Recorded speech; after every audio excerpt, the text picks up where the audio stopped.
Awal Oktober lalu, Indonesia diguncang kabar duka dari Sidoarjo. Bangunan pondok pesantren Al-Qazini ambruk dan menelan 60 lebih korban jiwa.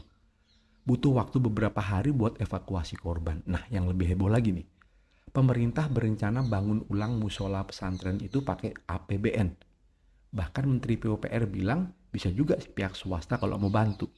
Masalahnya penggunaan APBN ini langsung jadi bahan perdebatan. Banyak beberapa anggota DPR dan masyarakat mempertanyakan, memang adil uang rakyat dipakai buat bangun ulang bangunan milik yayasan swasta? Anggota juga bilang, sebenarnya ini domain Kementerian Agama, tapi karena darurat nasional, akhirnya PUPR turun tangan. Nah, Bupati Sidoarjo juga bilang sebenarnya bangunan ini nggak punya IMB. Nah, ini kan aneh nih. Makanya banyak yang bilang, kalau bangunannya aja ilegal, kenapa negara malah mau bangun ulang pakai uang rakyat? Secara logika, niat pemerintah ini kelihatan baik sih, empatik lah, cepat tanggap lah. Tapi kalau dibiayai APBN, ini jadi presiden buruk. APBN itu uang rakyat, bukan dana darurat buat nalangin kesalahan atau kelalaian. Kalau tiap bangunan tanpa izin, nantinya dibenerin pakai APBN nih, sama aja negara bilang, udah tenang aja, yang penting niatmu baik. Ujung-ujungnya rakyat juga yang nombok. Idealnya kalau mau bantu nih, pemerintah memberi edukasi gimana bangunan itu harus berdiri sesuai dengan aturan. Bukannya tanpa izin, tanpa yang tanggung jawab siapa, dan kalau ada unsur lalai, ya disanksi lah.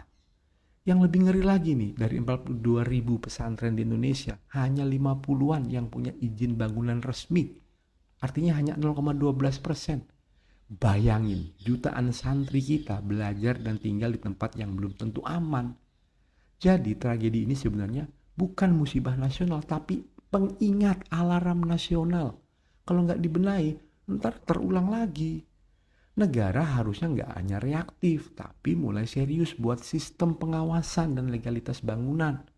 Keselamatan itu nomor satu. Jangan ditutupi pakai takdir lah, inilah. Takdir bukan alasan buat nutupin kelalaian manusia. Jadi negara jangan juga jadi lembaga pemaaf. Kalau pemerintah peduli sama pesantren, fokusnya bukan cuma bangun ulang, tapi bantu ribuan pesantren lain biar aman dan legal. Kasih pendampingan hukum, bantu pengurusan izin, dan awasi konstruksinya. Intinya, APBN itu uang rakyat, bukan dana talangan untuk pihak yang lalai. Ngerti?